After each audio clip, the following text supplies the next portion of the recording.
Hello,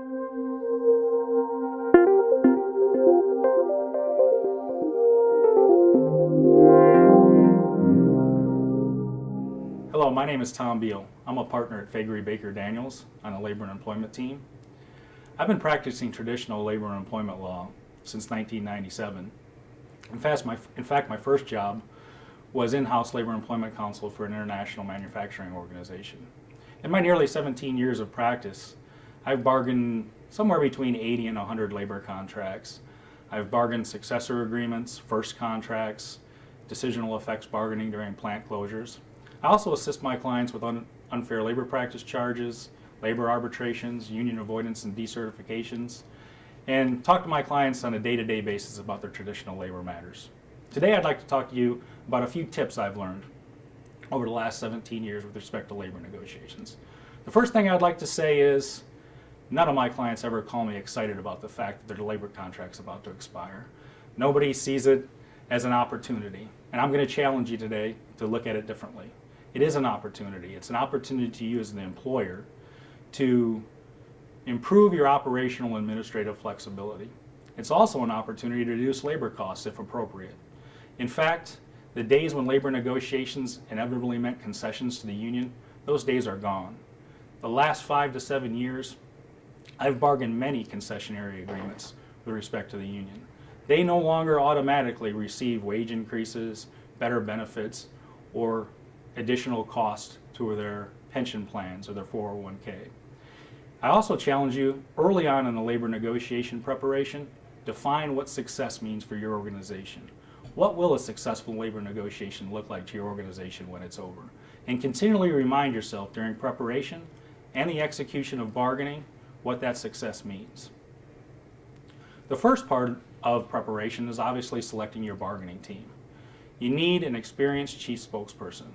You also need someone who's operationally familiar with your mill, your warehouse, your manufacturing operation, and is familiar with the constraints of the collective bargaining agreement on that operation. Obviously, it's necessary to have someone from human resources involved in the process. Someone that knows and understands the bargaining unit, knows and understands the union leadership, has been involved in the grievance and arbitration process, knows your work rules, your attendance policy, your benefits. And then I encourage you to have someone from finance available, especially during the economic piece of the labor negotiations. Whether they're actually at the bargaining table or they're in your caucus room, it's important that you have someone who can cost your labor contract quickly and accurately as you exchange proposals with the union.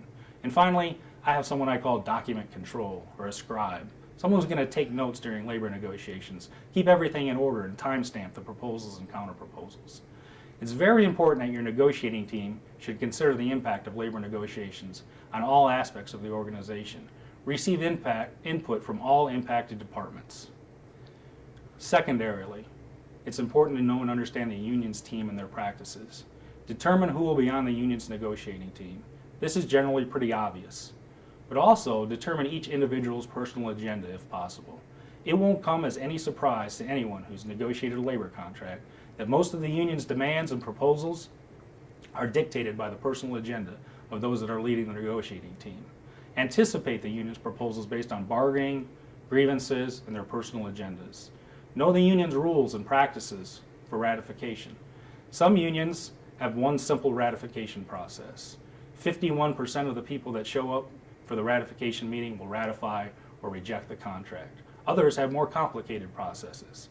Sometimes they'll have a secondary vote, where if the original ratification vote is turned down by the membership, they'll have a strike vote. If they don't get 66% of the employees voting for a strike, they automatically ratify the contract. That's important information you need to know when you're putting your proposals together. When should preparation for bargaining begin? I always tell my clients preparation for labor negotiations should begin immediately upon the conclusion of the previous labor negotiations. Anybody that's impacted by labor negotiations with a collective bargaining agreement should keep a contract book close at hand during the term of the collective bargaining agreement, keeping notes and documenting improvements that they'd like during the next negotiation. At least 6 months prior to the expiration of the labor agreement, the negotiating team should begin preparing proposals that will be presented to the union, taking into consideration all those notes that have been kept during the term of the contract. Ensure that all proper notices have been sent or received by the Federal Mediation and Conciliation Service and any appropriate state agency. Also ensure that the union information requests have been satisfied in a documented way so you can evidence that they've received the information. Also importantly, have a quality contingency plan in place in the event of a work stoppage. The better your contingency plan, the more comfortable you'll feel rejecting unions' proposals and insisting upon your own. In preparation for non-economic proposals, receive input from all impacted departments within the organization. Payroll, operations, finance, human resources, anybody that's impacted by the labor negotiation should have a say in what proposals are put on the table. Discuss each proposal and suggestion, understand where it's coming from and why it's there, and then begin to eliminate and prioritize proposals. I have a simple prioritizing method. I have high priority proposals, I have medium priority proposals, and I have low priority proposals. Know what proposals to make as well as what proposals not to make. I have clients often asking me to put proposals on the table that haven't impacted their operation in any way during the term of the collective bargaining agreement. They just want to clarify language that's working in their favor. I don't suggest that you put those proposals on the table and bring them to the union to be discussed. And also, determine bottom lines. Always know before you walk into negotiations how far you're willing to go on each one of your non-economic proposals. With respect to economics, analyze all economics benefits received by the bargaining employees, regardless of whether those benefits are set forth in the agreement. Inevitably, when I sit down with a client, I find all sorts of benefits the union employees receive that aren't articulated in the collective bargaining agreement. Safety incentives and holiday gifts. Although you might not bargain over those issues during the collective bargaining process, you need to know and understand what your labor costs are in all respects. Complete a spreadsheet with all necessary information for costing a new collective bargaining agreement. It's important that you can easily access this information and cost your proposals as well as the union's counter proposals with respect to economics in a very quick and accurate way during your caucuses during labor negotiations. And again, always determine bottom lines. Know how far you're willing to go with the economic proposals. Procedurally, when I get to the bargaining table, as I mentioned before, I always have my scribe date stamp and file all proposals and counter proposals in chronological order into a bargaining notebook.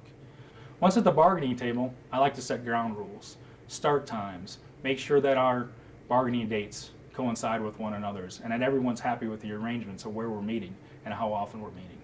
I also like to set rules for caucuses. How often will we have caucuses and how long will they be? And how will we communicate with each other when we're in caucus? Dealing with non-economic proposals before economic proposals. I always like to get the union to agree to that in advance of starting our bargaining. And then I like to confirm receipt of our information request response. Usually I ask the union rep across the table if they've received our response, their information request, and are satisfied, and I ask them to confirm it in writing. Once receiving proposals from the union, I like to identify all permissive and illegal subjects of bargaining. Employers are only required to bargain over mandatory subjects of bargaining, so it's important that we identify anything that's permissive or illegal on the union's proposals. Additionally, if we make agreements with the union to modify provisions in a labor contract, I always like to get those tentative agreements signed off on at the time the agreement's made. Generally, I take the provision, I redline it, sign it, and ask the union to sign it, and then have a date stamped and add it into the bargaining notebook. Also, it's important as you prepare for and engage in bargaining to remember the effective dates. Effective dates are very important. Even though you may have agreed to make a concession or modify a collective bargaining agreement provision with the union, I always ask myself, when do I want this change to take place? For example, if you make a modification to the vacation schedule, do you want it to take place when the new vacation year begins, or do you want it to take place when the union contract is ratified? With respect to substantive considerations and bargaining strategy, if at all possible, I like to set a theme for collective bargaining. If we're looking for flexibility in our work rules or in our operations, or if we're looking for cost concessions, I generally ask someone from operations to do a state of the business introduction prior to labor negotiation, mentioning these important items that will be negotiated during the negotiation process. I always like to target my high priority proposals first. It's nice to add 30 days or so to your probationary period or a few days to your posting policy, but what's more important is having the ability to move your employees around flexibly in your operation on a day-to-day basis without respect to seniority, or to lay employees off based on skill, ability, and qualification with seniority as a tiebreaker. Those are the things that will positively impact your operation as the contract gets ratified and moves forward.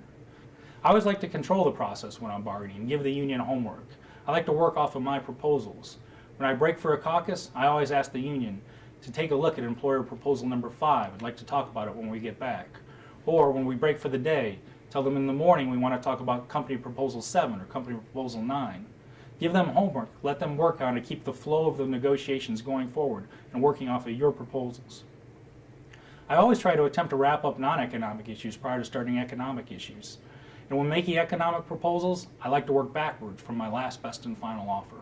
Define what our bottom line is and decide how many proposals it's going to take to get there. Consider the time of your last best and final offer and the logistical details of the union's ratification vote. I never like to send my last best and final offer out to the union more than a day or two before the ratification vote. If the union intends on voting the employer's offer on Saturday, I generally like to give them my offer on a Thursday or on a Friday morning. Consider the union's previous voting history in putting together your last best and final offer. Do they always reject the first offer? Have they generally accepted the first offer every time it's gone out? These are important considerations as you put your bargaining strategy together.